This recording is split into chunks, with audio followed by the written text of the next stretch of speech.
It's Monday morning, it's actually foggy. Hotel there, show's there. Let's go for day 2.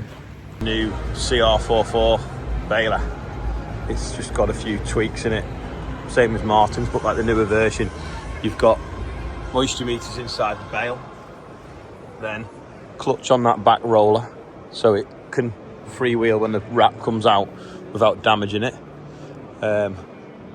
See the knives underneath in the mirror. Then 4 weigh cells on the corners of the wrap. So we've set one up here, and there you can see the weight of the bale. So I weigh, I think, 84 kilos before. Oh, 82 now. I'll put my coffee down. They've come a long way, haven't they? This has got auto wiggle, so as you go down the field, the baler will go from side to side to fill the chamber evenly. And when it goes round a bend, it'll kick out. And how it knows you're going round a bend is it gets it through the isobus, through the auto guide off the tractor, so it knows if the steering wheel's been turned, it knows that you're going round a bend to throw the chamber over so you don't miss anything. That's pretty clever, to be fair, a round baler. Gonna have a quick look at their X9 while they're getting the morning briefing. This guy's Mark's from New Zealand, used to work for Norman Dupper at Caulfields. But yeah, this is the X9, you can see inside it here. You've got like, there's the sieves right at the front. Huge radiator on the side. Supposed to be where the chaff comes out. You can see up here and that. No, you can't, can you? Because that's going in the chopper. Can't see the rotors. Oh, you can see them here better. There's the twin rotors. We'll climb up. Drop it onto the sieve pan.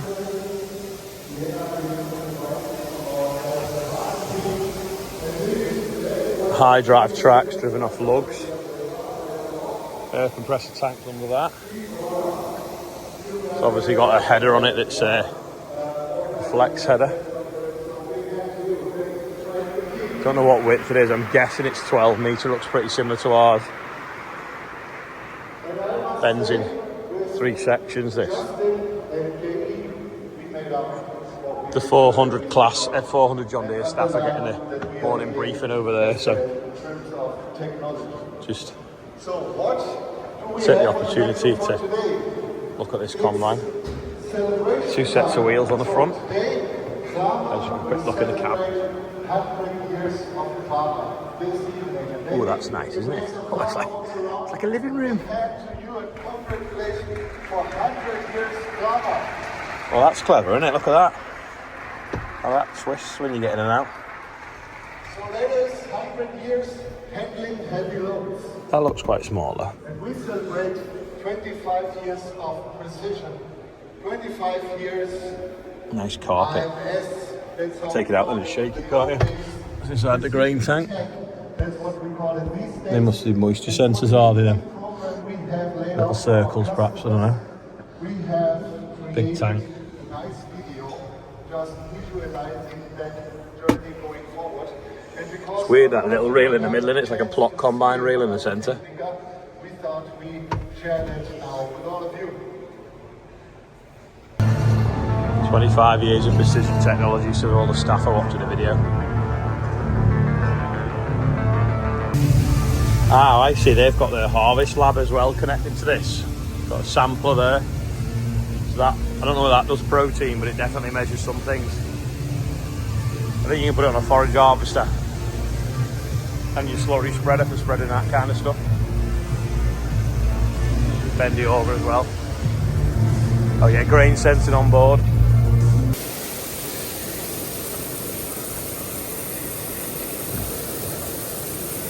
That's supposed to be showing you that the stuff stays on the belts maybe when it lands. Up to 25% reduction losses, painted effective belt design. Oh yeah, so it doesn't roll out the front. Oh, that's clever, isn't it? For the headers. That's kind of what we need to do with our cleaner, put it on a chassis.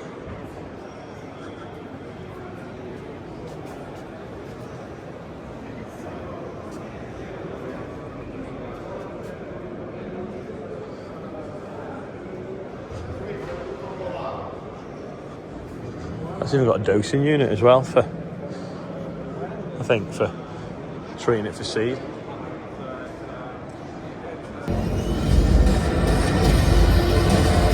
This is the new joint.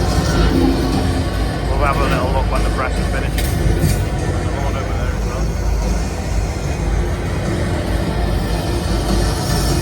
well. That's pretty cool apart from the screens flashing. Filling containers. Head of a OHT division, Angelo Norona, the president and CEO of Yokohama ATG, Dutyman Chatupati, the chief technology. The Mona Nova. It's got a wireless on the back. It's a volume control on the side. This is like the handling hall. So everything's loaders, telehandlers, you name it, is in this hall. I'm inside the Chinese combine, the Zoomlion, I think it's pronounced. It's basically a Lexion chassis by the looks of things, but all the drives are electric motors, so there's no belts. Well, most of the drives, there's a few belts, but look, you've got an electric motor there driving the drum. You've got, oh, that's on a belt for the front. There's electric motors up here driving the rotors.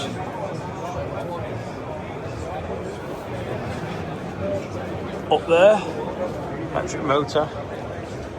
There's the log shed.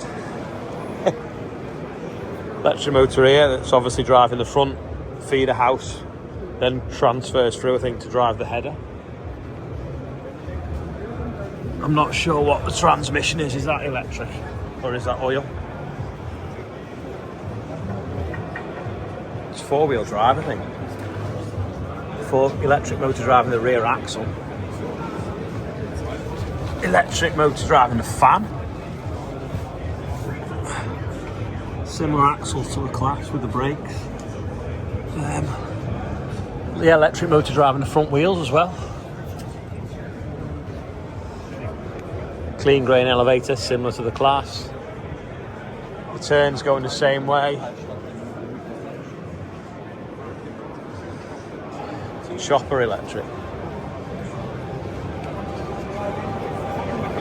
Yeah, electric motor for that.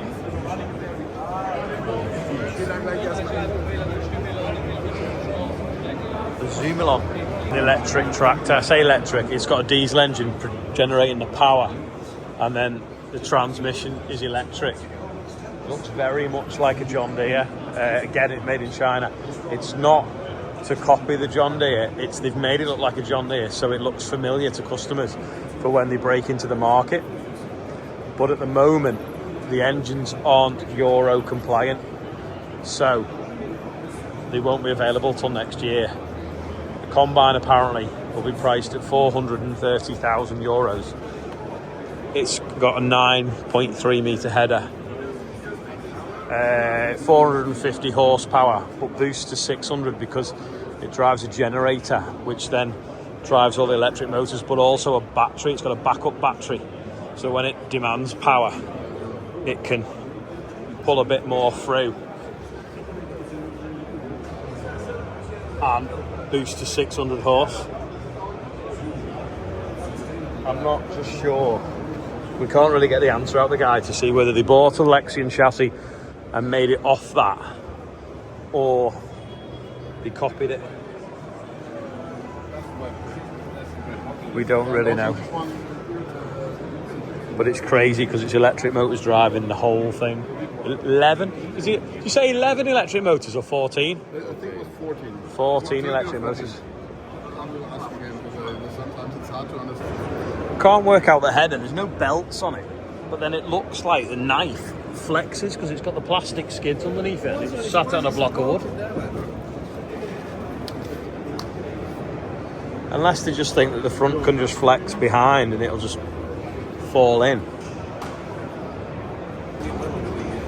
They even do a little mini telehandler, similar to a mini Merlot.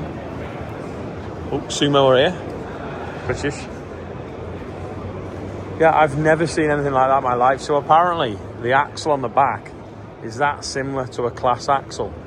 The company that make the axle components for Class came to have a look at it, thinking that it was one of theirs, and when they got it, they found it wasn't. It's just a copy. Yeah, is that the future? Chinese electric combines. So you got the Chinese there, you got the British here, and you've got the other country, Yorkshire, over here. Only Fendt, Agritecnica, world's #1. Ton weight block clips under that. That's the same as ours, pretty much, but ours doesn't have a vice. Maserati blue, that'd just do Joe Webb. It's got the bale roller underneath for straw bale. Well, there's one on the black Fendt.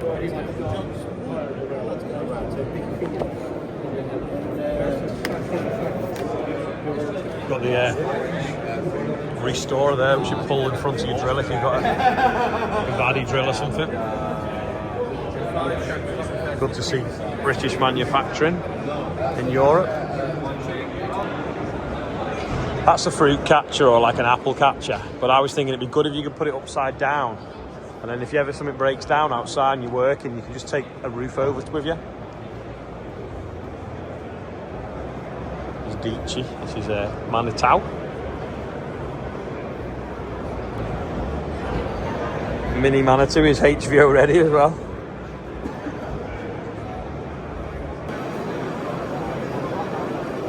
That's a smart colour, isn't it? They were ugly when they come out, weren't they? When they come out, they were ugly, but they've kind of they look trendy. They've now evolved to be, a bit like a G-Wagon, isn't it? Like suddenly they don't look ugly. There's like gunmetal grey one here as well.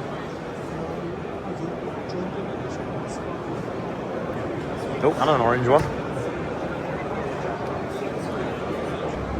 You ever seen a shed in a shed? Well, that is a wolf shed put up in a shed. It looks like a New Holland, doesn't it? No ad blue, I don't think, because the exhaust just comes straight out.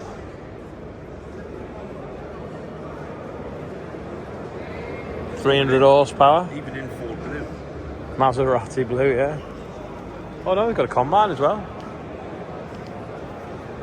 A little one.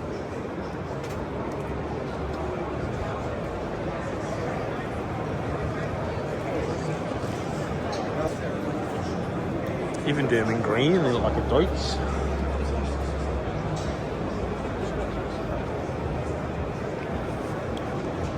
These are all the tractor names that you've probably never heard of. I've heard of Yanmar, to be fair.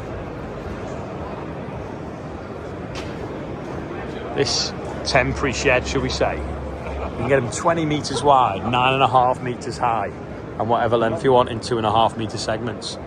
So you could have it like 40 metres long, so 40 by 20, which I think it was 800 square metres, 55,000. Then you can put them on Lego blocks to make them even higher. Just looking at something for tipping trucks in. This is the drill that John Pawsey uses, and they call it System Camelia. So you can drill with it, and then you shift it sideways slightly, and then use the same frame as a hoe. You've got a steer and axle on it. Because otherwise I can't. It's got cameras there looking, and you can see that's it hoeing now. But then obviously it drilled it in the spring or the autumn. Martin's met someone from Herefordshire. Everywhere we go, there's someone from Ledbury in a German coat. It's Clark Kent's brother. Yeah. What could you want? On the Pottinger stand, and we've just had some free beer. So this is a huge mower on the Pottinger stand, some rakes, and then we're off now to the DLG Agri Lead or something or other. Have a look inside that while we're here. The Pottinger stand is massive because it's like you've got the grass equipment here, then you've got the soil equipment over there, and then it runs all the way to Corone and Samas as well as even this. It's like the grassland hall.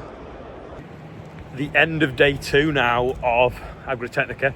I've got loads of footage, so I've just showed you just a snippet. We're on our way now to a DLG, which is like the sort of NFU cum AHDB kind of body that actually put this show on. So we're on our way to a dinner with them. But that's all for today. No birthdays. Thanks for watching. We'll see you tomorrow. See ya. Bye.